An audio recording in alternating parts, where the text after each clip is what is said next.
During the final years of World War II, beyond the front lines and destruction, a series of hidden operations were taking place, buried underground, concealed in forests, and locked away inside abandoned structures. These were not ordinary military projects. They were experiments that pushed far beyond conventional science. Most of them were never officially recorded. The few that were discovered were quickly sealed, classified, or erased. Facilities vanished. Documents disappeared. Witnesses were reassigned. What remains today are only fragments, enough to prove something existed, but never enough to fully explain it. Across different locations, the same pattern repeats: discovery, experimentation, and then silence. So what exactly were these projects, and why were they hidden so carefully? Tonight, we're going to uncover 10 mysterious World War II operations that were found and then deliberately forgotten. Top 1. The Forest Core Reactor. In October 1944, a Soviet reconnaissance unit was sent into a remote forested area near the Silesian border of occupied Poland. The mission followed repeated reports from local villagers who described persistent ground vibrations and a low mechanical hum that appeared after sunset and continued throughout the night. These disturbances were not linked to artillery fire or troop movement, making them highly unusual for a wartime zone. When the unit reached the reported location, they encountered what appeared to be an abandoned security perimeter. Buried mines and collapsed watch posts suggested the site had once been heavily protected, then suddenly abandoned. Beyond this perimeter, the landscape showed no visible military structures at first glance. But beneath a thin layer of soil and roots, the team uncovered something unexpected: a partially exposed steel dome embedded in the ground. Despite months of exposure to freezing temperatures, the metal surface remained warm to the touch. Its temperature did not fluctuate with wind or snowfall. After forcing entry through a sealed side hatch, the team gained access to an underground chamber lined with lead panels and copper conduits. Inside, the environment was intact. Pressure gauges remained stable, as if the system was still operational. At the center of the chamber stood a cylindrical structure anchored directly into the bedrock. It emitted a steady vibration that could be felt through the floor. There were no insignia, no warning signs, and no documentation identifying the facility. The entire structure appeared deliberately stripped of identity while preserving full functionality. A technical assessment recorded in a Soviet field report noted abnormal radiation levels concentrated around the central cylinder. Samples taken from the chamber walls contained graphite residue and trace uranium isotopes. However, the layout did not match any known German nuclear program conducted under the Uran initiative. There was no conventional shielding or containment system. Instead, the design appeared to allow heat and radiation to disperse outward into the surrounding soil. One damaged gauge recovered from the site bore a handwritten German label, translating roughly to core throughput. No further explanation was provided. Within hours of the report reaching Moscow, the entire area was placed under immediate military restriction. All photographic evidence was confiscated. The reconnaissance unit was reassigned and prohibited from discussing the discovery. Planned follow-up expeditions were canceled without explanation. The forest was later designated a hazardous zone due to unexploded ordnance, effectively preventing any civilian access. No official recovery or dismantling operation was ever acknowledged. Decades later, thermal satellite imagery, taken during a civilian forestry survey, detected a persistent heat anomaly at the exact same coordinates. Independent researchers who attempted to investigate were denied permits or reported being monitored during their inquiries. No public record confirms that the structure was ever removed. If the Forest Core Reactor was an experimental nuclear prototype or something entirely different, it suggests that a parallel branch of wartime research may have existed, one that was never officially documented by either Nazi Germany or the Allied forces. The real question is not whether it existed, but why its purpose was never recorded and why its presence remains unacknowledged to this day.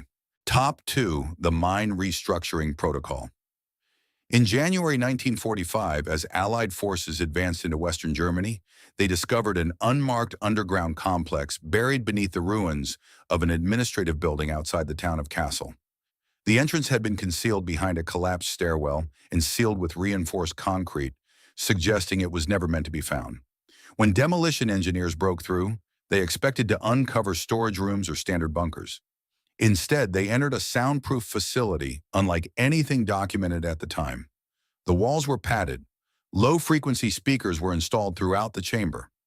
Around the room, medical restraint chairs were arranged in a perfect circle, each positioned with mechanical precision. Suspended from the ceiling at the center was a large device, surrounded by racks of glass vials labeled only with coded sequences.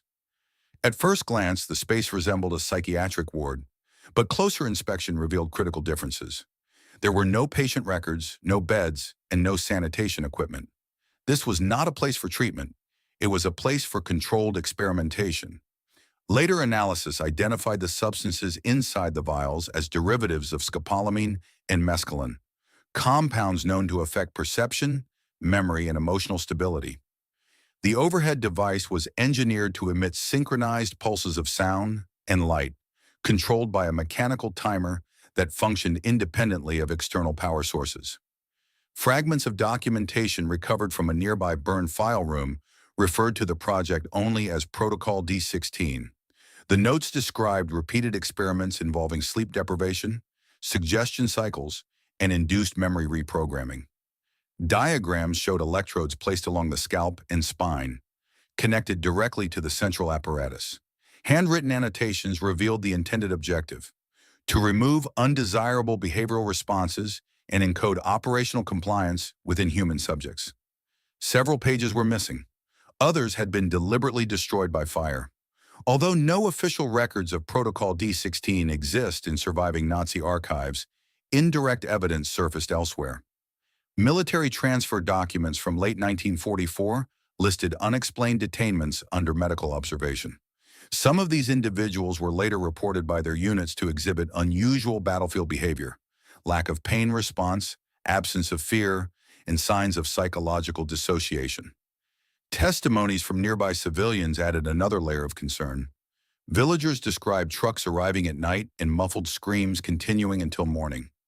One account spoke of individuals entering the facility restrained and leaving days later with vacant expressions and mechanical speech patterns.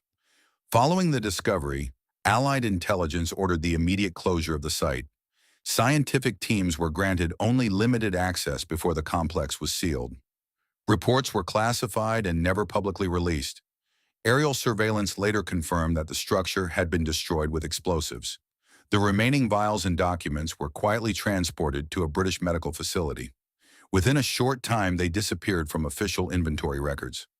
If the mind restructuring protocol was operational during the final months of the war, it suggests that military science had progressed far beyond conventional limits, into the direct manipulation of human thought itself. And if such experiments were successful, even partially, it raises a far more unsettling question. Did they truly end when the war did, or were they simply moved somewhere else? Top 3. The Quantum Engine Room. In April 1945, as Allied forces approached the outskirts of Leipzig, they seized control of a fortified communications bunker believed to be part of the German High Command's signal relay network. The structure itself appeared ordinary at first, filled with expected radio equipment, message archives, and transmission logs. But hidden behind a vault-like door, investigators uncovered something entirely unexpected. A narrow corridor led to a circular chamber lit by dim amber lights. At its center stood a machine unlike anything previously encountered.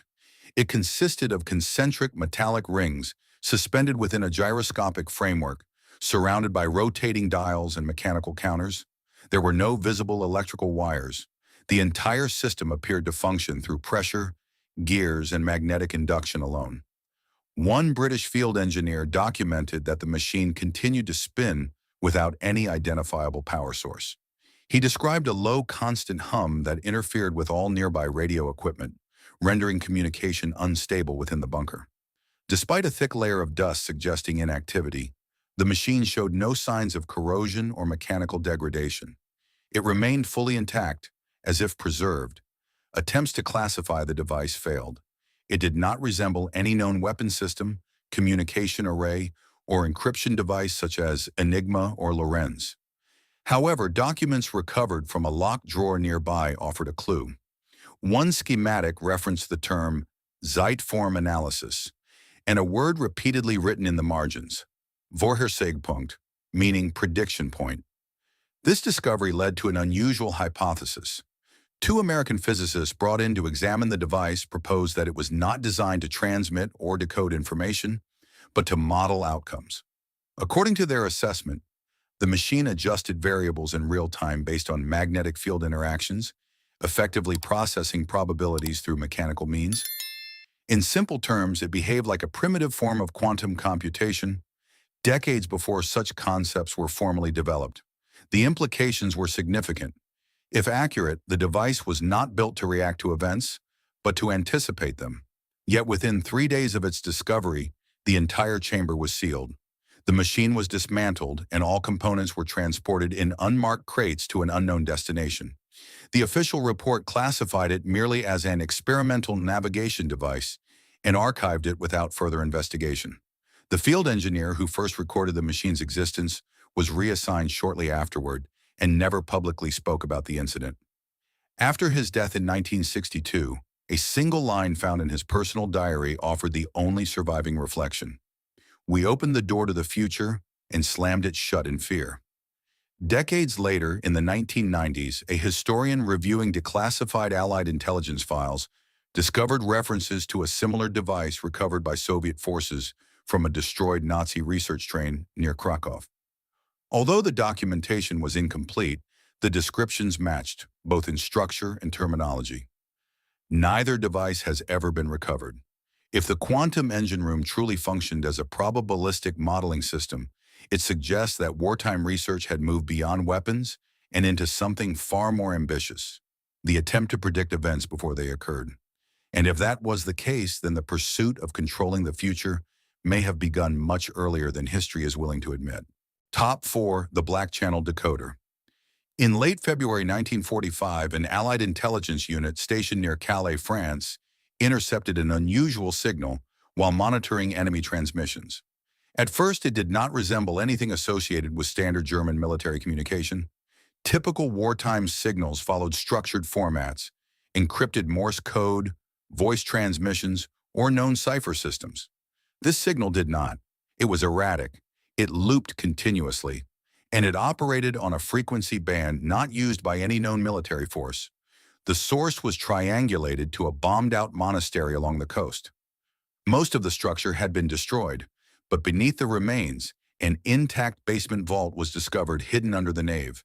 Inside, the team found a compact steel container mounted on a tripod, surrounded by recording devices, signal interceptors, and oscilloscopes that were still operational, despite the absence of any visible power supply. At the center of the room stood a device shaped like a radio receiver, but it lacked every conventional feature. There were no speakers, no tuning controls, no interface for adjustment.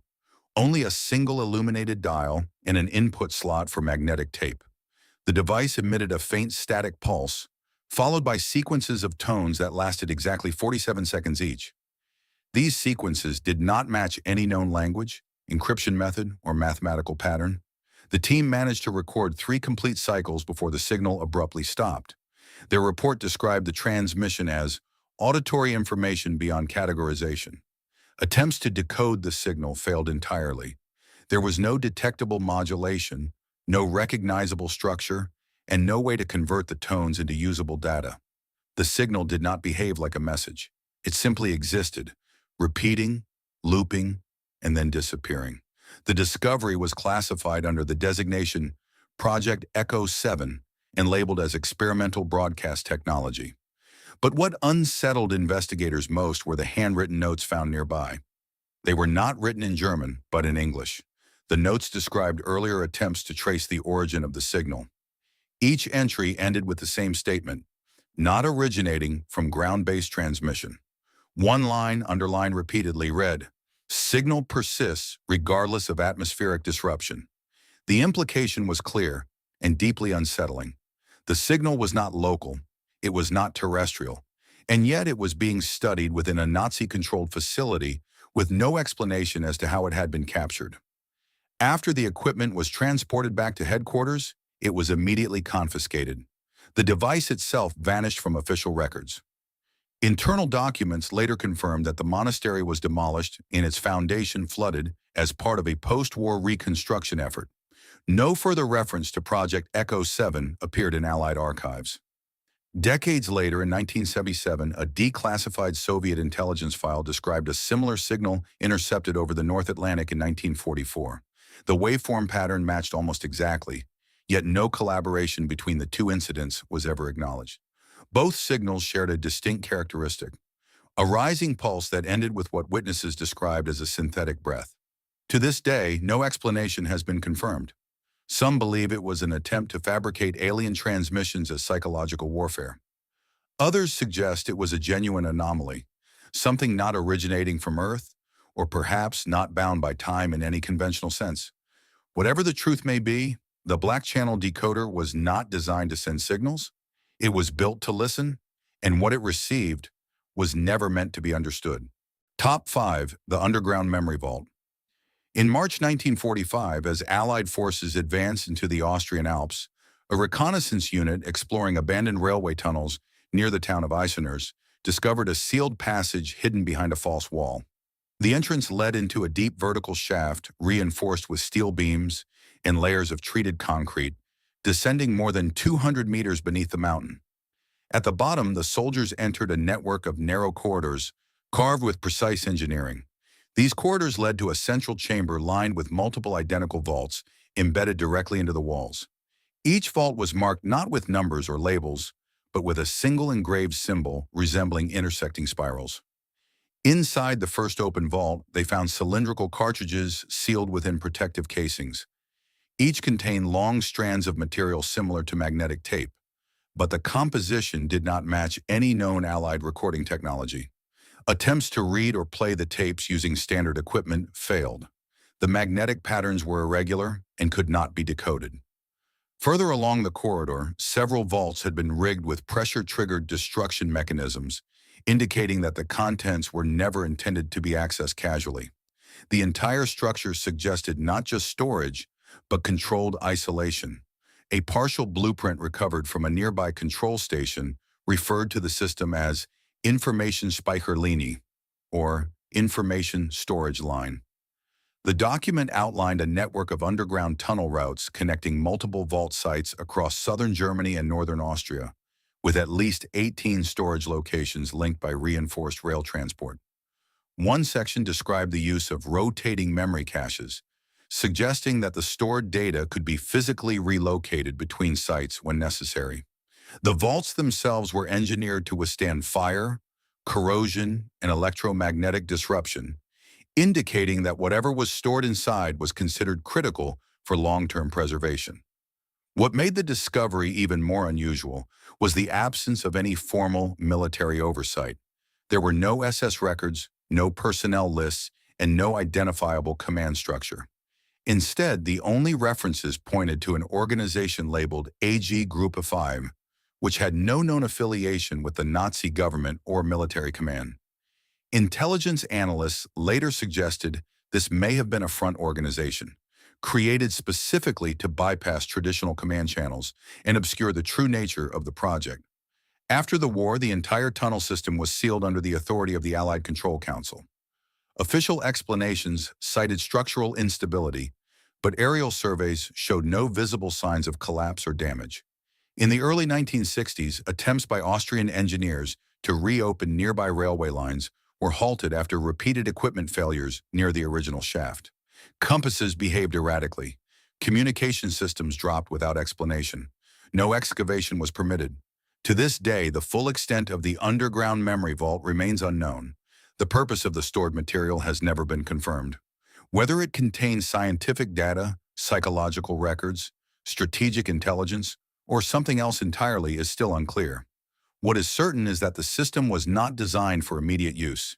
It was built for preservation, for something meant to survive beyond the war, beyond infrastructure, and possibly beyond the people who created it.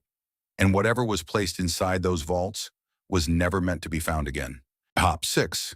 The Dream Control Operation.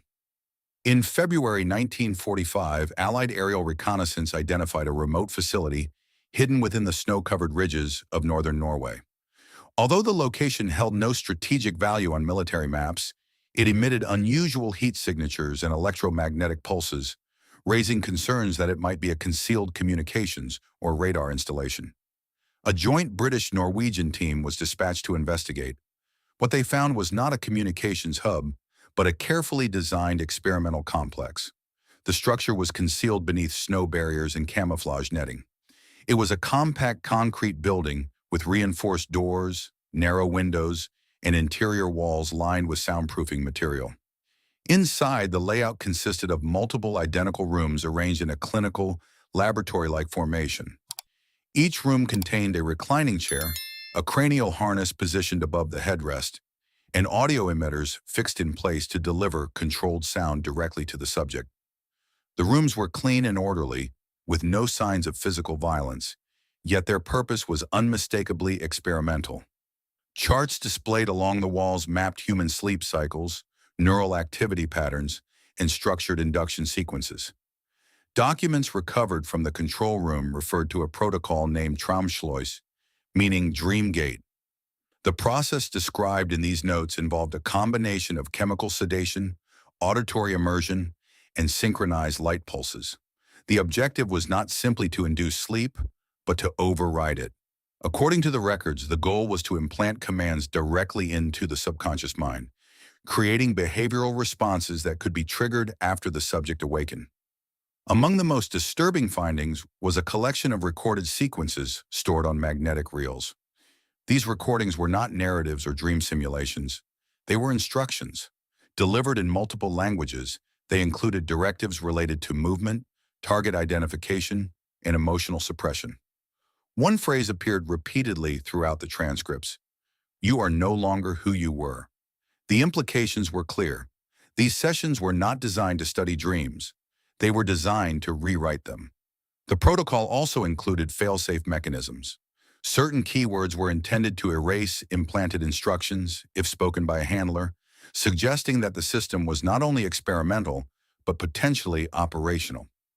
Testimony from a Norwegian nurse who had been forced to work at the facility provided additional insight. She reported that groups of young soldiers were brought in over a short period, all unresponsive once the procedure began. When they were released, their behavior had changed significantly. Some showed difficulty recognizing familiar individuals. Others experienced sudden, uncontrollable emotional reactions, disconnected from their surroundings. Several of these individuals disappeared shortly after leaving the facility. One account described a soldier who walked into the Arctic Sea and never returned. After the liberation of Norway, the site was dismantled by British forces. All remaining equipment was removed under diplomatic authorization and never entered official recovery inventories. No documentation related to the operation was presented during post-war trials. The official explanation described the facility as a weather observation station, later deemed structurally unstable. Photographic evidence was reportedly lost in a fire in 1947. The only surviving artifact is a fragment of magnetic tape held in a private collection.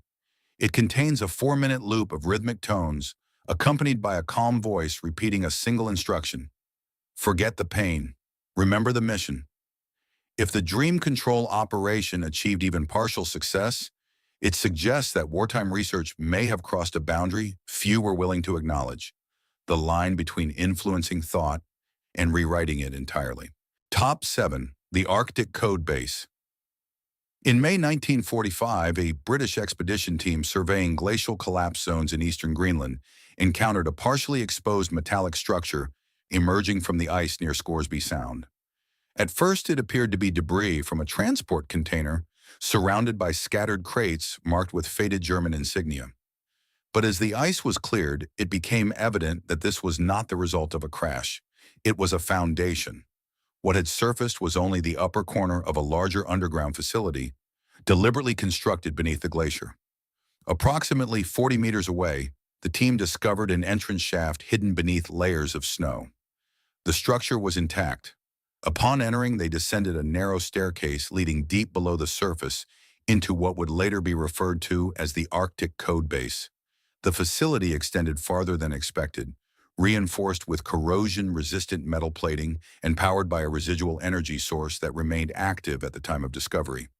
Along the walls were panels covered in symbols and glyphs that did not correspond to any known German cipher system. The characters were arranged in precise, repeating patterns with a structure that resembled language, but not one that had ever been documented. Initial analysis suggested they might be modified Nordic runes. However, linguists brought in from Denmark quickly dismissed this theory. The symbols did not match any historical or modern linguistic system, nor did they align with any known form of encryption used during the war. At the center of the facility stood a large flat console, engineered with grooves designed to hold thin metallic plates. These plates were scattered across the floor. Each one was etched with microscopic symbols, arranged with extreme precision. The material itself resisted heat, acid, and electromagnetic scanning, making analysis impossible using standard techniques.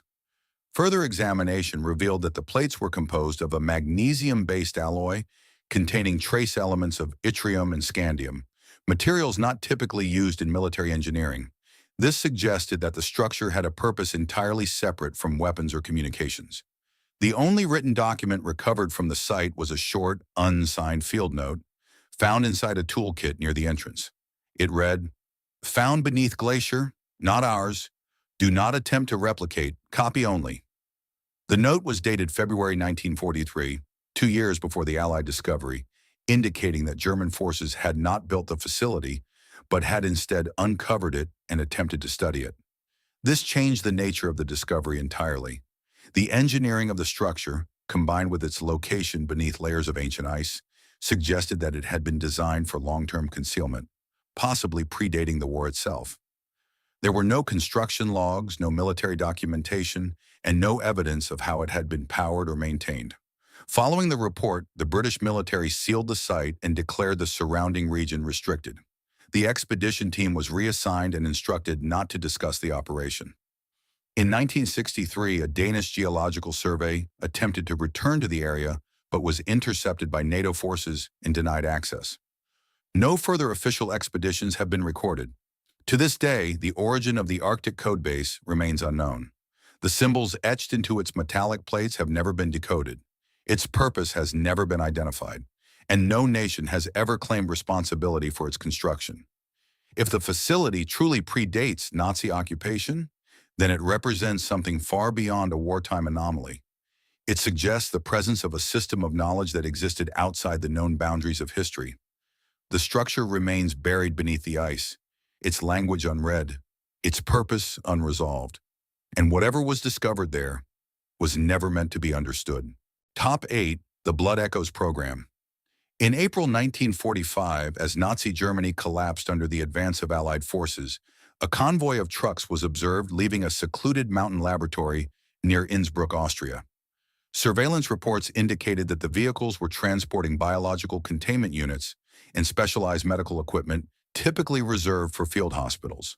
However, no wounded soldiers were recorded in that region at the time. The convoy disappeared into the Tyrolean Alps, and no record of its destination was ever found. Weeks later, Allied troops located the facility the convoy had departed from. It had been concealed behind a rock wall, triggered by a controlled avalanche. Inside, the site had been almost entirely stripped. Equipment racks were empty, documents had been removed, and most samples appeared to have been destroyed. But one chamber had been overlooked. Inside a sealed refrigeration unit, investigators discovered 10 vials of synthetic serum, each labeled with a numerical code and marked with a symbol, a stylized double helix enclosed within a black triangle.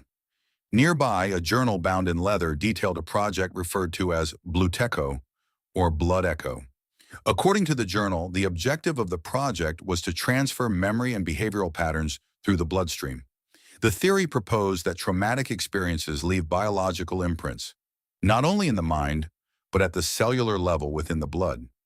These imprints, once extracted, could be preserved and injected into another individual, effectively transferring fragments of memory and experience from one person to another. The documented subjects of these experiments were primarily prisoners of war and political detainees. Once injected, selected soldiers from specialized units began to exhibit significant behavioral changes. Some demonstrated the sudden ability to speak languages they had never learned. Others displayed unfamiliar tactical instincts and reactions consistent with experiences they had never lived. One recorded case described a soldier who, after receiving a full injection, began speaking fluent Czech and recounted details of a resistance operation in Prague that had occurred months earlier, despite never having left Germany. Another subject repeatedly experienced vivid nightmares of imprisonment in a Soviet labor camp, describing conditions and events in detail. These episodes intensified over time, eventually leading the individual to severe psychological distress. According to the report, he attempted to claw out his own eyes while shouting in Russian about barbed wire and freezing temperatures. There was no indication that these memories had been suggested or implanted through conventional psychological methods. They appeared to emerge spontaneously, as if the subject had lived them. Allied intelligence analysts reviewing the material concluded that the project may have succeeded in encoding trauma into a transferable biological form. One senior analyst summarized the finding with a single statement: "What we have found here is not medicine, it is memory without consent." Within days of the discovery, the remaining serum samples were transported under armed escort to an undisclosed location in Britain. The laboratory itself was destroyed by controlled demolition, and all references to its coordinates were removed from official maps. No mention of the Blood Echoes program appeared in post-war trials or public records. Personnel connected to the site were either untraceable or listed as casualties in the final days of the war. Decades later, a journalist investigating wartime experimentation uncovered a patent filed in 1953 by a private firm in West Germany. The document described a method for behavioral transference via blood medium. The applicant was identified as a former SS biochemist operating under an assumed identity. If the Blood Echoes program was real, it suggests that memory, one of the most fundamental aspects of human identity, may not be confined to the brain alone. It may be stored, carried, and transferred, not through thought, but through blood. Top 9. The Silent Cathedral. In March 1945, French resistance fighters operating near the countryside of Le Mans reported a series of unusual events surrounding a 12th century cathedral that had been taken over by German forces during their retreat. The structure had been sealed from public access for nearly a year and was guarded continuously, despite having no apparent strategic importance. Local residents began to notice something disturbing. There were no sounds coming from inside the building. No footsteps, no voices, not even echoes. Birds avoided the surrounding trees. One resistance member who approached the cathedral described an overwhelming pressure in his ears, as if he had descended deep underwater. When Allied forces arrived and secured the area, they entered the cathedral expecting to find a temporary military outpost. What they discovered inside was entirely different. The interior had been completely cleared. In place of pews and religious artifacts stood a symmetrical array of metallic rods suspended from the ceiling, arranged with precision. These structures resembled inverted tuning forks and were connected to a network of emitters installed along the base of the columns. At the center of the space where the altar once stood, a hemispherical chamber had been constructed. It was lined with soundproofing material and covered in dark fabric. Inside this chamber was a single chair, bolted to the floor, surrounded by devices designed to emit highly controlled frequencies. There were no documents explaining the system, no engineers were present, yet the equipment was active, producing a low, nearly imperceptible vibration. Recording devices brought into the cathedral malfunctioned almost immediately. Microphones captured no ambient sound. Voice recordings returned only static. Investigations suggested that the entire structure had been modified to function as an acoustic and psychological environment rather than a traditional physical space. Allied scientists later proposed that the installation was designed to emit infrasound and ultrasonic frequencies, ranges that are not consciously heard but can affect the human body and mind. Exposure to such frequencies has been associated with nausea, disorientation, hallucinations, and intense emotional responses, particularly fear. At specific resonance levels, the human brain reacts even without conscious awareness. A journal recovered from a German officer's case described the cathedral as an echo chamber for the soul. According to the notes, individuals exposed to the chamber for several minutes began to lose the ability to recall basic personal information, including their own names. One phrase appeared repeatedly in the document: Clean the mind, leave the shape. There were also references to the use of civilian subjects, though no records identified who they were or what became of them. After the war, the cathedral was placed under military control. Restoration requests were denied, and local authorities were informed that the structure was unstable. Instead of demolition, however, the building remained sealed for nearly a decade, guarded by rotating security teams. In 1956, the cathedral was reopened to the public.